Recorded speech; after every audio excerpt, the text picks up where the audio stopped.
ॐ भूर्भुवः स्वः तत्सवितुर्वरेण्यं भर्गो देवस्य धीमहि धियो यो नः प्रचोदयात्। ॐ शांति शांति शांति। नमस्कार मेरे प्यारे दोस्तों, ये स्वामी विवेकानंदा की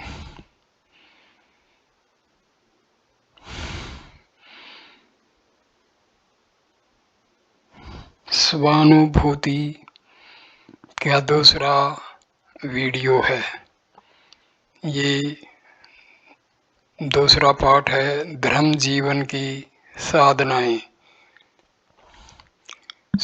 आत्मा अनुभूति का दूसरा वीडियो, दूसरा पार्ट धर्म जीवन की साधनाएं। ये स्वामी जी का लॉस एंजल्स कैलिफोर्निया में दिया हुआ भाषण है, उसका हिंदी रूपांतरण है। आज इस प्रातःकाल के समय में मैं प्राणायाम तथा अन्य योग साधनाओं के संबंध में कुछ और विचार प्रकट करूंगा। हमने अभी तक सिर्फ तात्विक चर्चा ही की है। अब हम यह देखेंगे कि इन सब तत्वों को हम प्रत्यक्ष आचरण में किस प्रकार ला सकते हैं। भारतवर्ष में इस विषय पर अनेक पुस्तकें लिखी गई हैं। जिस तरह तुम लोग अनेक बातों में व्यवहार कुशल हो, उसी तरह हम भारतवासी इस विषय में हैं। तुम लोगों में से 5 मनुष्य इकट्ठे हो जाते हैं और उनका विचार हो जाता है कि वे एक जॉइंट स्टॉक कंपनी खोलें। 5 घंटे बाद कंपनी खुल भी जाती है। भारतवर्ष में लोगों से 50 साल में भी ऐसी कंपनी न खुल सकी। भारतवासी इन बातों में व्यवहार कुशल हैं ही नहीं। लेकिन आज कोई नया दर्शन पर परिवर्तित करे तो तुम निश्चय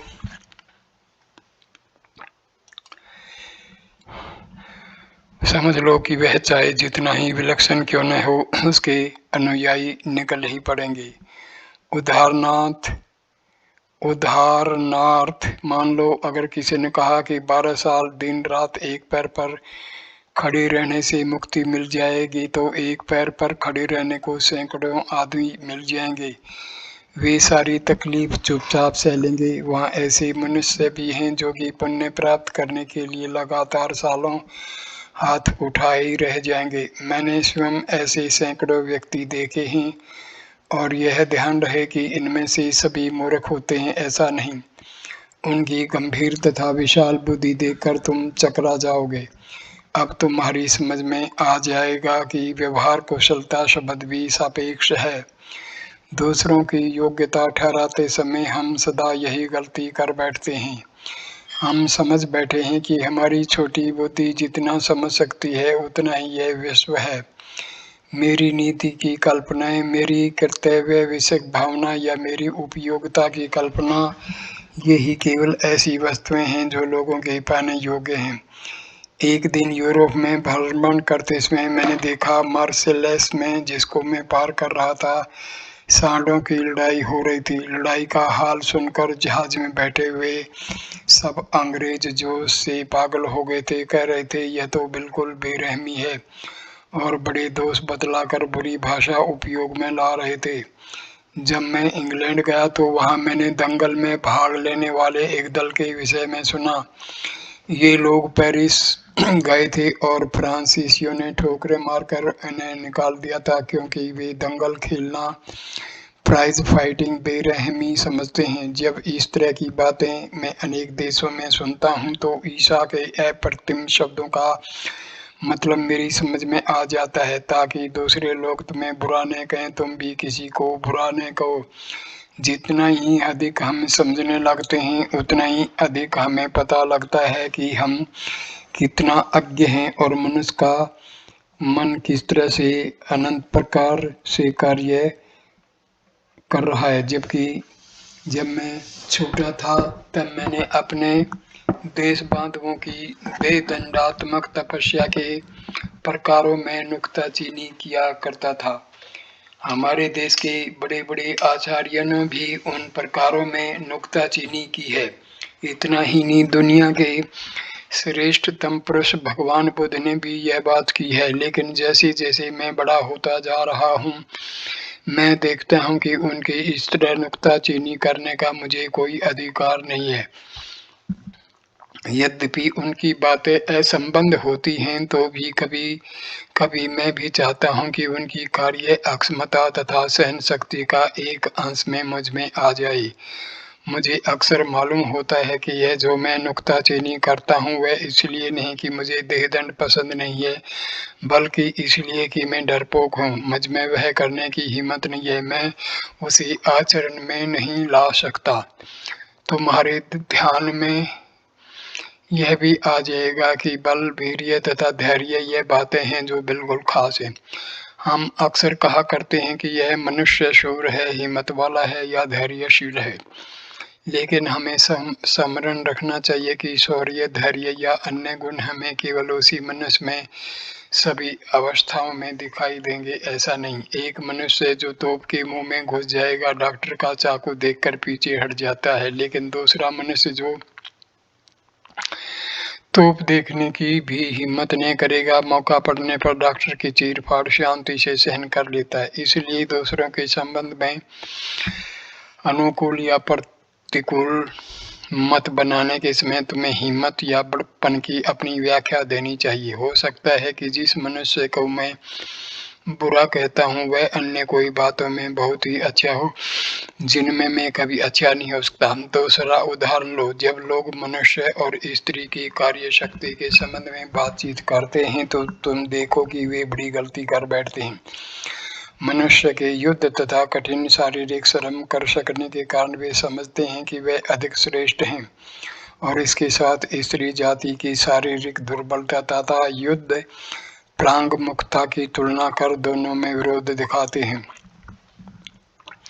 पर ऐसा सोचना अन्याय है। स्त्री भी उतनी ही धैर्यशालिनी होती है जितना कि पुरुष। भला एक ऐसा मनुष्य बतलाओ जो बालक संगोपन अपनी सहनशीलता तथा शांति एवं प्यार के साथ करेगा कि जितनी सहनशीलता, शांति और प्यार के साथ एक स्त्री कर सकती है। पुरुष ने अपनी कार्य अक्षमता का सामर्थ्य बढ़ाया है तो स्त्री ने सहनशीलता का। अगर स्त्री में कार्यकारिता नहीं है तो पुरुष कष्ट सहने में कच्चा है। यह संपूर्ण विषय पूर्णतया समतोल है, मैं नहीं कह सकता, लेकिन शायद एक दिन ऐसा आ जाए जब हमें यह दिख जाए कि एक अक्षुद्र कीटक में भी वे गुण मौजूद हैं जिनसे हम अपने मनुष्यत्व की तुलना कर सकते हैं। अत्यंत दुष्ट मनुष्य में भी वे गुण हो सकते हैं जो मुझ में बिल्कुल नहीं हो। अपने जीवन में यह सत्य मैं प्रतिदिन देख रहा हूँ। इस जंगली ही की ओर देखो। मैं कितना चाहता हूँ कि मेरा शरीर भी ऐसा ही मजबूत होता है। वह भरपेट खाता पीता है, फिर भी बीमारी क्या चीज है यह शायद जानता तक नहीं। इसके विरुद्ध मैं सर्वदा बीमार रहता हूँ। अगर मैं अपने मस्तिष्क से इसका शरीर बदल ले सकता तो कितना खुश होता। यह सारा विश्व ऊंच नीचता का खेल है। ऐसा कोई लहर नहीं जो उठती पड़ती न हो। समतोलता सर्वत्र अनुस्यूत है। तुम्हारे पास एक वस्तु बड़ी है तो तुम्हारे पड़ोसी के पास दूसरी। जब तुम पुरुष या स्त्री की योग्यता ठहराते हो तो उनके बड़प्पन के अलग अलग दंडक से ठहराओ। प्रत्येक का कार्य अक्षित्र भिन्न है। किसी को भी दूसरा दुष्ट है ऐसा कहने का अधिकार नहीं। यह वही पुराना अंधविश्वास है जो कहता है कि अगर तुम ऐसा करोगे तो संसार ही नष्ट हो जाएगा। यह चलता ही आ रहा है और फिर भी संसार आज तक नष्ट नहीं हुआ। इस देश में ऐसा कहा जाता था कि अगर निग्रो मुक्त कर दिए जाएं तो संसार रसातल को पहुंच जाएगा। क्या ऐसा हुआ? लोग ऐसा कहते थे कि अगर साधारण जनता में ज्ञान का प्रसार होगा तो दुनिया का नाश हो जाएगा। इस ज्ञान प्रसार ने तो उन्नति ही की है। कई वर्ष पहले एक किताब छपी थी जिसमें एक चित्र इस हास्य का खींचा था कि इंग्लैंड का सबसे बुरा क्या हो सकता है। लेखक ने यह दिखलाया था कि मजदूरी बढ़ती जा रही है और इस कारण इंग्लैंड का व्यापार घटता जा रहा है। ऐसा चिल्लाना शुरू हुआ कि अंग्रेजी मजदूर बेहद मांगते हैं और यह बतला गया कि जर्मन मजदूर बहुत कम वेतन पर काम करते हैं। इस विधान की परीक्षा करने के लिए एक समिति जर्मन भेजी गई और रिपोर्ट यह निकली कि जर्मनी के मजदूर तो अधिक वेतन पाते हैं। ऐसा क्यों हुआ? कारण यह है कि साधारण जनता में साक्षरता का प्रसार है। साधारण जनता पढ़ी लिखी होने से दुनिया नष्ट होने वाली थी न, पर ऐसे हुआ तो नहीं। खासकर भारत वर्ष में देश भर में ऐसे बुढ़े खड़ूस बहुत हैं जो सारा ज्ञान साधारण जनता से गुप्त रखना चाहते हैं। इस कल्पना में वे अपना बड़ा समाधान कर लेते हैं कि सारे विश्व के श्रेष्ठों में वे श्रेष्ठ हैं। वे समझते हैं कि साक्षरता के ये भयानक प्रयोग उनको नुकसान नहीं कर सकते। उससे नुकसान होगा तो साधारण जनता का ही। अच्छा, अब हम प्रत्यक्ष साधना की ओर झुकें। मानस शास्त्र का व्यवहार में उपयोग करने की ओर भारत ने बहुत ही प्राचीन काल से ध्यान दिया है। ईसा के करीब 1400 वर्ष पूर्व भारत में एक बहुत बड़े तत्वज्ञ हो गए जिनका नाम पतंजलि था। उन्होंने मानस शास्त्र के संशोधन सिद्धांत तथा प्रमाण संकलित किए और पूर्वकालीन सब अनुभवों से लाभ उठाया। यह नहीं भूलना चाहिए कि दुनिया बहुत पुरानी है। ऐसा मत समझो कि यह सिर्फ 2-3 हजार पूर्व ही रची गई है। इधर तुम पश्चिमवादियों को यह सिखलाया जाता है कि समाज का आरंभ 1800 वर्ष पूर्व नए अध्ययननामे के साथ ही हुआ है। इसके पहले समाज नहीं था। संभव है ये बात पश्चिमी गोलार्ध के बारे में सच हो, लेकिन सारी दुनिया को यह सत्य लागू नहीं होता। जब मैं लंदन में भाषण दिया करता था तब मेरा एक बुद्धिमान और पढ़ा लिखा मित्र मुझसे वाद विवाद किया करता था। एक दिन सारे शस्त्र चला चुकने के बाद वह एकदम बोल उठा, लेकिन यह तो बताओ कि तुम्हारे ऋषि इस हमारी विलायत को ज्ञान देने में क्यों नहीं आए? मैंने जवाब दिया, तब विलायत थी ही कहाँ जो ज्ञान देने आती? क्या वे जंगलों को सिखाती? इगरसाल ने मुझसे कहा था कि अगर तुम 50 साल पहले यहाँ ज्ञान सिखलाने आते तो या तुम्हें फांसी पर चढ़ा दिया जाता या जिंदा जला दिया जाता अथवा पत्थर मारकर तुम्हें शहर से बाहर निकाल दिया जाता। इसलिए यह मानना ठीक ही है कि यह संस्कृति ईसा के 1400 वर्ष पूर्व शुरू हुई हो। यह बात अभी तक निश्चित नहीं हुई है कि संस्कृति की गति सदा अधर सतल से उन्नत सतल की ओर ही हुई है। यह सिद्धांत पर स्थापित करने के लिए जो आधार तथा प्रमाण पेश किए गए हैं उनसे यह भी सिद्ध किया जा सकता है कि आज का जंगली समाज एक समय के उन्नत समाज का अधःपतित स्वरूप है। अब चीन के लोगों का ही उदाहरण लो। उनका कभी इस बात पर विश्वास ही नहीं हो सकता कि संस्कृति का उदय जंगली हालत से हुआ है। उनका अनुभव इसके बिल्कुल विपरीत है। लेकिन जब तुम अमेरिका की संस्कृति के बारे में बात करते हो तो तुम्हारी दृष्टि से संस्कृति का अर्थ यही होता है कि सब जाति का चिरजीवित्व, उसका सतत विकास। यह विश्वास करना बड़ा सरल है कि जिन हिंदुओं का आज 700 वर्ष से पतन हो रहा है वे एक समय अवश्य ही खूब सुसंस्कृत रहे होंगे, इसके प्रतिकूल प्रमाण हमें उपस्थित कर नहीं सकते। ऐसा एक भी उदाहरण नहीं है जहाँ की संस्कृति खुद ब खुद पैदा हो गई हो। ऐसा कभी नहीं हुआ कि बिना किसी दूसरी सुसंस्कृत जाति के मिले कोई जाति उन्नत हो गई हो। संस्कृति का उदय पहले एक या दो जातियों में हुआ होगा और फिर ये जातियां दूसरी जातियों से मिली, उन्होंने अपने विचार फैलाए और इस तरह संस्कृति का विकास हुआ। उपयोगिता की दृष्टि से आधुनिक शास्त्रीय भाषा में ही चर्चा करनी चाहिए, लेकिन मुझे तुम्हें सचेत कर देना चाहिए कि जिस तरह धर्म के संबंध में अंधविश्वास है उसी तरह शास्त्रीय विषयों में भी अंधविश्वास हो सकता है। धार्मिक कार्य को अपना वैशिष्ट मानने वाले पुरोहितों के सदृश भौतिक विज्ञान के भी पुरोहित होते हैं जो वैज्ञानिक कहलाते हैं। ज्यों ही डार्विन या हक्सले जैसे शास्त्रज्ञ का नाम लिया जाता है त्यों ही हम आंख मीच कर उनका अनुकरण करने लगते हैं। यह तो आजकल का फैशन ही बन बैठा है। जिसे हम शास्त्रीय ज्ञान कहते हैं उसका 90% केवल बौद्धिक उत्पत्ति ही होता है और इसमें से बहुत सा तो अनेक हाथ और सिर वाले भूतों में अंधविश्वास के सदृश ही होता है। फर्क इतना ही है कि इस दूसरी उत्पत्ति मनुष्य को पत्थरों अथवा डंठलों से कुछ थोड़ा पृथक माना है। सच्चा विज्ञान हमें सावधान रहना सिखलाता है। जिस तरह पुरोहितों से हम सावधान रहना चाहिए, उसी तरह शास्त्रों से भी हमें सावधान रहना चाहिए। पहले अविश्वास से आरंभ करो, छानबीन करो, परीक्षा करो और प्रत्येक वस्तु का प्रमाण मांगने के बाद उसे स्वीकार करो। आजकल के विज्ञान के बहुत से प्रचलित सिद्धांत उन जिनमें कि हम विश्वास करते हैं प्रमाणित नहीं हुए हैं।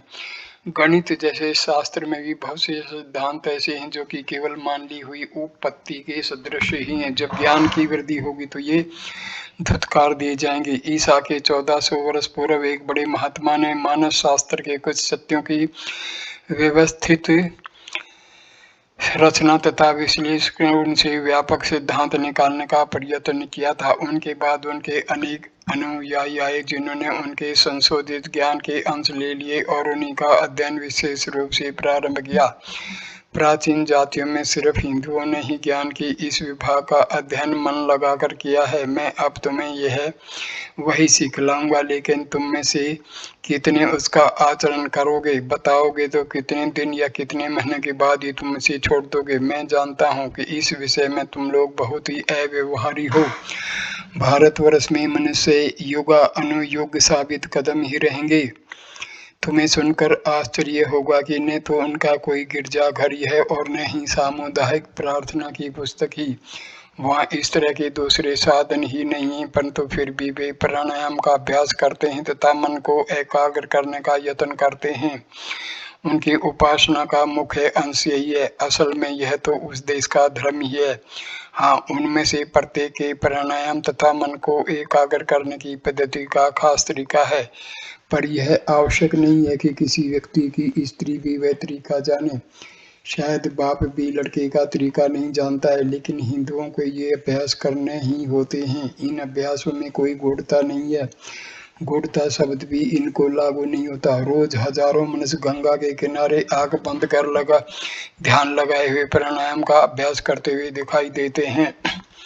साधारण जनता किसी किसी प्रक्रिया को आचरण में नहीं ला सकती। इसके दो कारण होते हैं। पहला तो यह कि आचार्यों के मत से साधारण जनता इस अभ्यास के योग्य नहीं होती। इस मत में कुछ सत्यांश हो सकता है, लेकिन अधिक सच्चा कारण है योग्य मार्गदर्शक का अभाव। दूसरा कारण है अत्याचार का भय।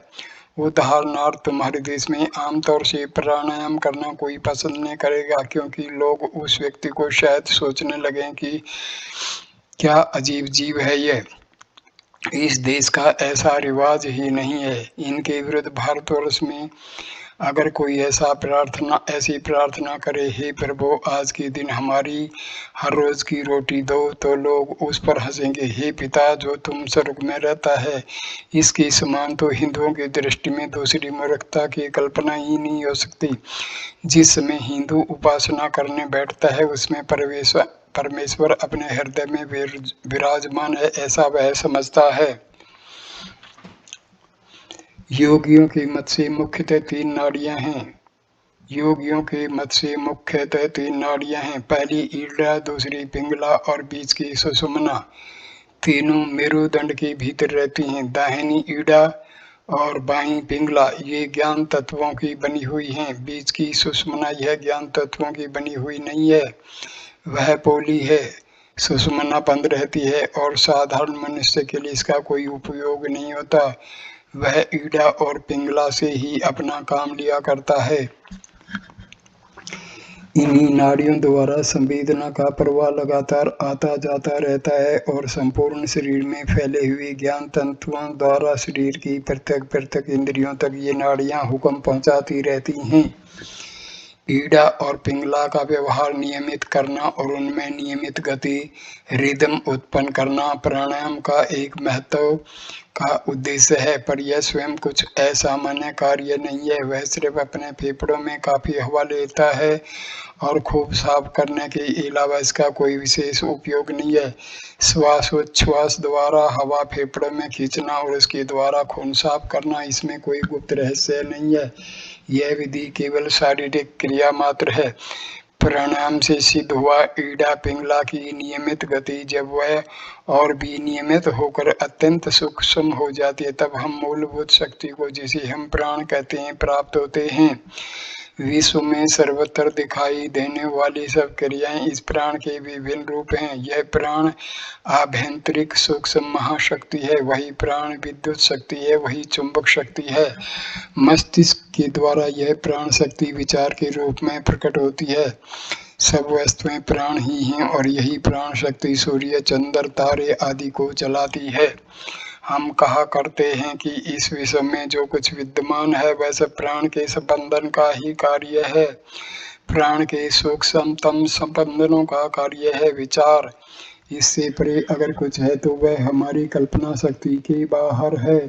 इस प्राण द्वारा इड़ा और पिंगला का कार्य होता है। विभिन्न शक्तियों का रूप लेकर शरीर के प्रत्येक विभाग को प्राण ही चलाता है।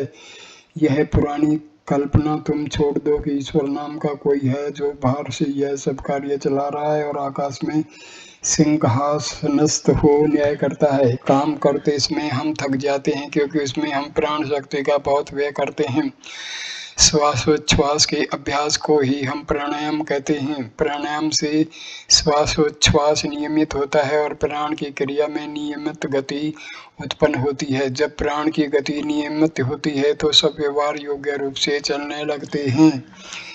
जब योगियों का शरीर उनके वश में हो जाता है और फिर शरीर के किसी अंग में रोग उत्पन्न होता है तो वे समझ लेते हैं कि उस अंग में प्राण की गति अनियमित हो रही है। वे फिर प्राण को उस विकृत अंग की ओर प्रेरित करते हैं जब तक कि उसकी गति फिर से नियमित रूप से शुरू न हो जाती। जिस तरह तुम अपने शरीरस्थ प्राण पर अपना अधिकार चला सकते हो, उसी तरह से अगर तुम काफी शक्तिमान हो तो यहाँ रहकर भी भारतवर्ष के मनुष्यों के प्राण पर तुम अधिकार चला सकते हो। प्राण यहाँ से वहाँ तक एक वस्तु है, कहीं पर खंड नहीं है, एक तब ही उसका लक्षण है। आधि भौतिक, आधि दैविक, मानसिक, नैतिक और आध्यात्मिक सभी दृष्टियों से वह एक है। जीवन सिर्फ उसकी एक लहर है। जो शक्ति आकाश तत्व में लहर उत्पन्न करती है वही तुम्हें सचेतन रखती है। जिस तरह सरोवर में बर्फ के विभिन्न घनत्व के सत्र होते हैं, उसी तरह यह विश्व भी जड़ भूतों का एक विभिन्न सत्र वाला समुद्र है। सूर्य, चंद्र, तारे और हम खुद भी इस महा आकाश में अलग अलग घनत्व की वस्तुएं हैं, लेकिन वह आकाश तत्व अखंड है, एक रस है। जब हम दर्शन शास्त्र का अध्ययन करते हैं तो हमें यह ज्ञान होता है कि संपूर्ण विश्व एक है।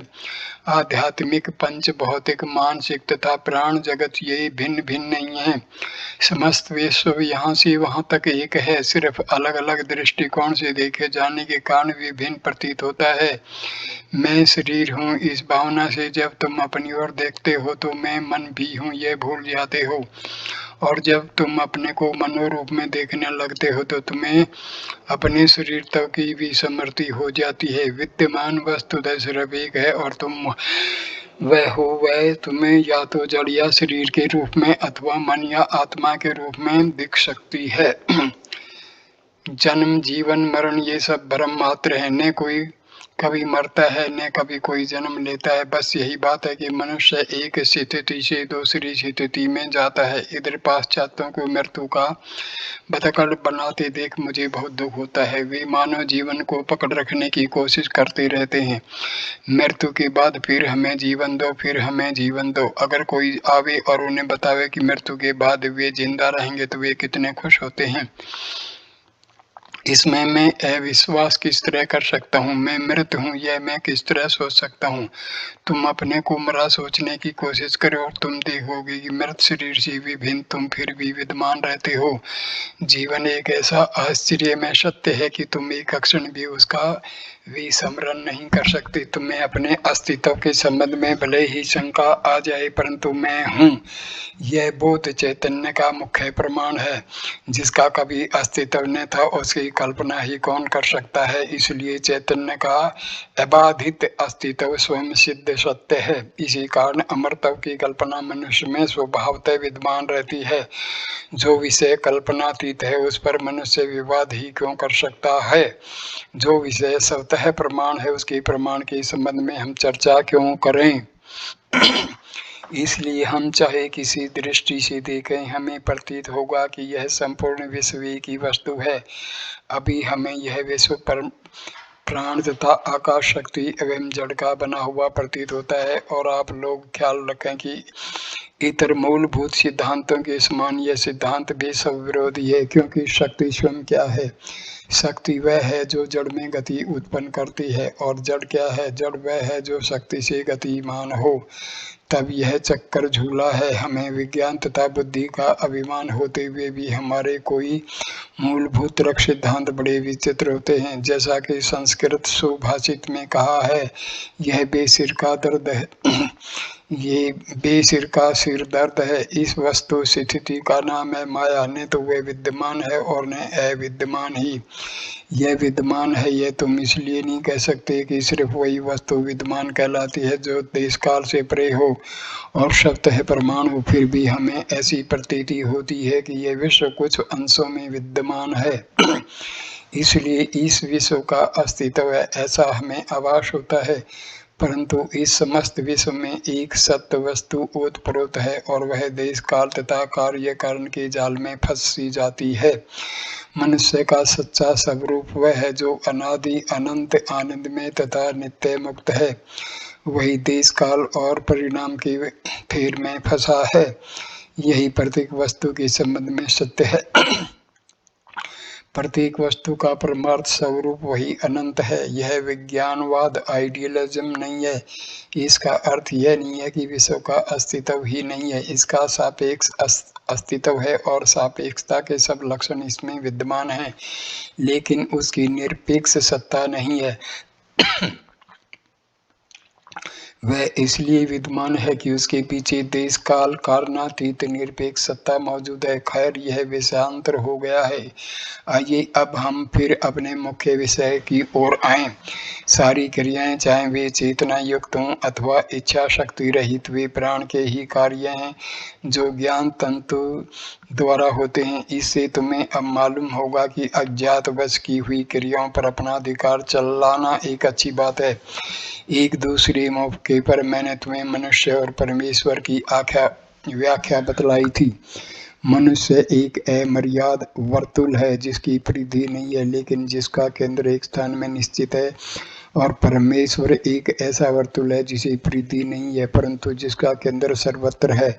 वह सब हाथों द्वारा काम करता है, सब आंखों द्वारा देखता है, सब पैरों द्वारा चलता है, सब जीवों द्वारा जीवित रहता है, सब मुखों द्वारा बोलता है, और सब मस्तिष्क द्वारा विचार करता है। अगर मनुष्य अपने अहम बोध को अनंत गुणित करे तो वह परमेश्वर बन सकता है और संपूर्ण विश्व पर अपना अधिकार चला सकता है। इसलिए चैतन्य का ज्ञान कर लेना परम आवश्यक है। हम ऐसा कहेंगे कि असीम अंधेरे में मानो एक अमर्याद रेखा है। हम वह रेखा नहीं देख सकते, लेकिन उस रेखा पर एक तेजोमय बिंदु है जो गतिमान है। इस रेखा के सहारे जैसे जैसे वह बिंदु आगे बढ़ता है, वैसे वैसे वह विभिन्न भागों पर क्रमशः प्रकाश डालता जाता है, और जो हिस्से पिछलते जाते हैं वे फिर से अंधेरे में डूब जाते हैं। हमारी चेतनावस्था को बखूबी इस प्रकाशमान बिंदु की उपमा दी जा सकती है। वर्तमान ने तो उसके गत अनुभवों का स्थान ले लिया है। ऐसा कहो कि वे प्रसुप्त चेतनावस्था में आ चुके हैं। उनके अस्तित्व का हमें बोध नहीं होता, परंतु फिर भी वे विद्यमान हैं और हमारे मन तथा शरीर पर अज्ञान भाव से परिणाम किए जा रहे हैं। इस अक्षण जो कार्य चेतनावस्था की मदद लिए बिना ही बनते दिखाई दे रहे हैं, वे पहले चेतनावस्था में थे, जब अब उनमें इतनी गति आ गई है कि वे स्वयं ही कार्य कर सकते हैं। सब नीति शास्त्रों का बिना किसी अपवाद के एक बड़ा दोष यह है कि उन्होंने उन साधनों का कभी उपदेश नहीं दिया जिनके द्वारा मनुष्य बुरा करने से अपने को रोक सके। सभी नीति ग्रंथ कहते हैं कि चोरी मत करो, ठीक है, लेकिन मनुष्य चोरी करता ही क्यों है? कारण यह है कि चोरी, डाका, दुर्व्यवहार आदि दुर्गुण बिना किसी अपवाद के इच्छा शक्ति रहित क्रियाएं बन बैठी हैं। डाका डालने वाले या चोर झूठ अथवा अन्यायी स्त्री पुरुष ऐसे इसलिए होते हैं कि अन्यथा होना उनके हाथ नहीं है। सचमुच यह मानस शास्त्र के लिए एक बड़ी विकट समस्या है। मनुष्य की ओर हमें बड़ी उदारता की दृष्टि से देखना चाहिए। अच्छा मनुष्य बनना इतना सरल बात नहीं है। जब तक तुम मुक्त न हो तब तक एक यंत्र के अलावा तुम क्या हो? क्या तुम्हें इस बात पर अभिमान होना चाहिए कि तुम अच्छे मनुष्य हो? बिल्कुल नहीं। तुम इसलिए अच्छे हो कि तुम अन्यथा हो ही नहीं सकते। दूसरा, मनुष्य इसलिए बुरा है कि अन्यथा होना उसके अधिकार में नहीं है। अगर तुम उसकी जगह होते तो कौन जानता है कि तुम क्या होते? एक अनीति मानन स्त्री तथा जेल में का एक चोर मानो ईसा मसीह है, जो इसलिए सूली पर चढ़ा गया कि तुम अच्छे बनो। प्रकृति में इसी तरह साम्यावस्था रहती है। सब चोर और खूनी, सब अन्यायी और पतित, सब बदमाश या राक्षस मेरे लिए ईसा मसीह हैं। देव रूपी ईसा तथा दानव रूपी ईसा, इन दोनों ही का पूजन करने के लिए मैं बाध्य हूँ। यह मेरा विश्वास है और मैं अन्यथा नहीं कर सकता। मैं अच्छे और साधु पुरुषों को प्रणाम करता हूँ और बदमाश और शैतानों के पैर पर भी मेरा सिर नमता है। वे सभी मेरे गुरु हैं, मेरे धर्मोपदेश देशक आचार्य हैं, मेरे रक्षक हैं। मैं चाहे किसी एक को शाप दूं, परंतु संभव है फिर उसी के दोष से मेरा लाभ निकले। दूसरे को मैं आशीर्वाद दूं और उसके शुभ कर्मों से मेरा हित हो। यह सूर्य प्रकाश के समान सत्य है। दुराचारी स्त्री को मुझे इसलिए धुतकारना पड़ता है कि समाज यह चाहता है। वाह वाह, वह मेरा रक्षण करने वाली, जिसकी अनीति के कारण ही दूसरी स्त्रियों का सतीत्व सुरक्षित रहा। इसका विचार करो भाई और बहनों, इस प्रश्न को जरा अपने मन में सोचो। यह सत्य है, यह बिल्कुल सत्य है। मैं जितनी ही अधिक दुनिया देखता हूँ, जितना ही अधिक मनुष्यों और स्त्रियों के संपर्क में आता हूँ, उतना ही मेरा यह धारणा दृढ़तर होती जाती है। मैं किसी दोष दूं, मैं किसकी तारीफ करूं? हमें वस्तुस्थिति का सब ओर से विचार करना चाहिए। हमारे सामने बहुत बड़े कार्य हैं और इसमें सर्वप्रथम और सबसे महत्व का कार्य है हमारे अनंत सुप्त संस्कारों पर अधिकार चलाना, जो इच्छा शक्ति रहित क्रियाओं में परिणत हुए हैं। यह बात सच है कि दुर्व्यवहार मनुष्य के जागृत क्षेत्र में विद्वान रहता है, लेकिन जिन कारणों ने इस बुरे काम को जन्म दिया है वे इससे प्रसुप्त और अदृश्य जगत के हैं और इसलिए अधिक प्रभावशाली हैं। व्यवहार्य मानस शास्त्र प्रथम हमें यह सिखलाता है कि हम अपने मन के अज्ञात क्षेत्र पर अपना अधिकार किस तरह चला सकें। हम जानते हैं कि हम ऐसा कर सकते हैं क्योंकि इसलिए कि हम जानते हैं कि जागृत भाव इस सुषुप्त भाव का कारण है। जो हमारे जो लाखों पुराने जागृत विचार हैं, वे ही डूबने पर हमारे प्रसुप्त अज्ञात संस्कार बन जाते हैं। पुराने जागृत भाव घनीभूत हो जाते हैं, हमारा उधर ख्याल ही नहीं जाता, हमें उनका ज्ञान नहीं होता, हम उन्हें भूल जाते हैं। लेकिन देखो, ध्यान रहे कि प्रसुप्त अज्ञात संस्कारों में अगर बुरा करने की शक्ति है तो उनमें अच्छा करने की भी शक्ति है। जिस तरह एक गठरी में बहुत चीजें बंधी हुई रहती हैं, उसी तरह बहुत सी बातें हमारे अज्ञात क्षेत्र में रहती हैं, उन्हें हम भूल गए हैं, हम उनका विचार तक नहीं करते। उनमें से बहुत सी वहीं पड़ी सड़ती हैं और वास्तव में भयानक बनती जा रही हैं। यही प्रसुप्त कारण आगे बढ़ जाते हैं और विश्व का नाश कर देते हैं। इसलिए सच्चा मानस शास्त्र इस बात की कोशिश करेगा कि इन प्रसुप्त भावों को जागृत भावों के स्वाधीन रखें। मनुष्य की संपूर्ण व्यक्तित्व को जागृत करना, जिससे कि वह अपना पूर्ण स्वामी बन जाए, एक बड़ा कार्य है। शरीरांतर्गत यकृत आदि इंद्रियों की इच्छा शक्ति रहित क्रियाओं को भी हम अपना हुक्म मानने के लिए लगा सकते हैं। अज्ञात क्षेत्र को अधिकार में रखना हमारे अभ्यास का पहला भाग है। दूसरा है जागृत अक्षेत्र के परे जाना। जिस तरह अज्ञात अक्षेत्र जागृत अक्षेत्र के नीचे उसके पीछे रहकर कार्य करता रहता है, उसी तरह जागृत अक्षेत्र के ऊपर उसके अतीत भी एक अवस्था है। जब मनुष्य इस अति जागृत द्वंद्व अतीत अवस्था को पहुंच जाता है तो वह मुक्त होकर ईश्वरत्व को प्राप्त होता है। मृत्यु अमरत्व में परिणत हो जाती है, दुर्बलता असीम शक्ति बन जाती है और ज्ञान की लोह श्रृंखलाएं टूट जाती हैं। यही द्वैत्वा बोधातीत अनंत का पद है और जो हमारा ध्येय। इसी से यह स्पष्ट होता है कि हमको एक समय दो काम करने होंगे। एक तो है शरीर में स्थित ईड़ा और पिंगला के प्रभावों को नियमित कर अज्ञातवश होते हुए कार्यों को नियमित करना, और दूसरा है साथ ही साथ द्वैत बोध के भी परे जाना। ग्रंथों में कहा है कि वही योगी है जो दीर्घ काल तक चित्त की एकाग्रता का अभ्यास करके इस सत्य को पहुंच जाता है। अब सुषुम्ना का द्वार खुल जाता है और इस मार्ग से वह प्रवाह शुरू हो जाता है जिसके पहले वहां कभी न था, और वह जैसा कि अलंकारिक भाषा में कहा है, धीरे धीरे अनेक कमलों को खिलाता हुआ अंत में मस्तिष्क तक पहुंच जाता है। तब योगी को उसके सत्य स्वरूप का ज्ञान होता है, अर्थात यह कि वही स्वयं परमेश्वर है। हम में से प्रत्येक व्यक्ति बिना किसी अपवाद के योग की इस अंतिम अवस्था को प्राप्त कर सकता है, लेकिन यह अत्यंत कठिन कार्य है। अगर मनुष्य को इस सत्य का अनुभव करना हो तो सिर्फ विकटता सुनने और श्वासोच्छ्वास की थोड़ी सी प्रक्रियाओं का अभ्यास करने की अतिरिक्त कुछ विशेष साधना करनी होगी। महत्व है तैयारी ही। दीपक जलाने को कितनी सी देर लगती है, लेकिन उस मोमबत्ती को बनाने में कितना अधिक समय लग जाता है। खाना खाने में कितनी देर लगती है, शायद आधा घंटा, लेकिन वही खाना पकाने के लिए कितने घंटे लग जाते हैं। हम चाहते हैं कि दीप एक अक्षण में जल उठे, लेकिन हम ये भूल जाते हैं कि मोमबत्ती बनाना ही महत्व का भाग है। इसी प्रकार यद्यपि ध्येय साधना बहुत कठिन है, तथापि हमसे किए हुए बिल्कुल छोटे छोटे प्रयत्न भी व्यर्थ नहीं जाते।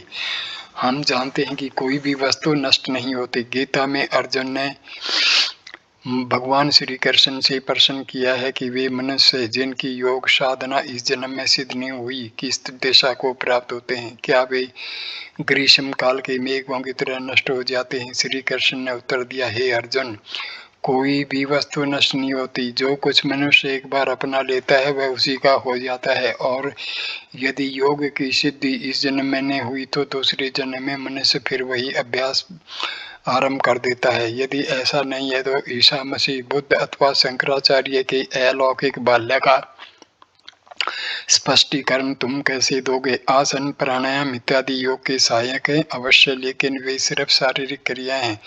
मनुष्य का महत्व का पूर्वाभ्यास है मानसिक। सबसे पहले तो यह आवश्यक है कि हमारा जीवन शांतिपूर्ण तथा समाधान युक्त हो। अगर तुम योगी बनना चाहते हो तो तुम्हें स्वतंत्र बनना चाहिए और अपने आसपास ऐसी परिस्थिति निर्माण करनी चाहिए जिससे कि तुम एकांत में निश्चिंत रह सको। अगर तुम्हें भोगयुक्त और सुखकर जीवन चाहिए और यह भी चाहते हो कि तुम्हें आत्मज्ञान हो जाए तो तुम उस मूर्ख मनुष्य के समान हो जिसने मगर को पकड़ रखा है और उस मगर को काट का टुकड़ा समझकर उसके सहारे नदी को पार करना चाहते हो। पहले परमेश्वर के दरबार में पहुंचे और सब कुछ तुम्हें स्वयं ही मिल जाएगा। यही एकमेव महान कर्तव्य है, यही त्याग है। किसी विशेष ध्येय के लिए जिंदा रहो और मन में कोई दूसरा विचार आने के लिए अवश्य ही मत रहो। आओ हम अपनी सब शक्तियां इस आध्यात्मिक पूर्णता की ओर लगाएं जिसका कभी अक्षय नहीं होता। अगर हमें यह आत्मबोध की सचमुच लगन है तो हमें साधना करनी चाहिए और उसी के द्वारा हमारी उन्नति होगी। हम गलतियां करेंगे लेकिन शायद वे ही हमारे लिए अज्ञात वरदान के सदृश हो जाएं। आध्यात्मिक जीवन का सबसे बड़ा सहारा है ध्यान। ध्यान के द्वारा हम अपनी भौतिक भावनाओं से अपने आप को स्वतंत्र कर लेते हैं और अपने दिव्य स्वरूप का अनुभव करने लगते हैं। ध्यान करते समय हमें कोई बाहरी साधनों पर अवलंबित नहीं रहना पड़ता। गहरे अंधकार में स्थान को भी आत्मा की ज्योति दिव्य प्रकाश से भर देती है। बुरी से बुरी वस्तु में भी वह अपना सौरभ उत्पन्न कर सकती है। वह अत्यंत दुष्ट मनुष्य को भी देवता बना देती है। संपूर्ण स्वार्थी भावनाएं और संपूर्ण शत्रु भाव ही नष्ट हो जाते हैं। शरीर का जितना कम ख्याल हो उतना ही अच्छा, क्योंकि यह शरीर ही है जो हमारे अधःपतन करता है। इस शरीर की ममता, इस शरीर का अभिमान ही हमारे दुखों का कारण है। मैं आत्मा हूँ और शरीर नहीं हूँ। यह विश्व और इसके संपूर्ण भाव, उसकी भलाई और उसकी बुराई, ये सिर्फ चित्रपट पर खिंचती हुई विभिन्न रेखाकृतियाँ हैं और मैं उनका साक्षी मात्र हूँ। यह निधि ध्यान ही धर्म जीवन का रहस्य है। तो मैं इस वीडियो को यहाँ पर विराम देता हूँ। तीसरा वीडियो तीसरे पाठ से शुरू होगा, जिसका विषय है शाश्वत शांति का पथ, the path of eternal peace. Thank you for watching this video. Please like, comment and share the video and subscribe the channel. धन्यवाद मेरे दोस्तों, धन्यवाद।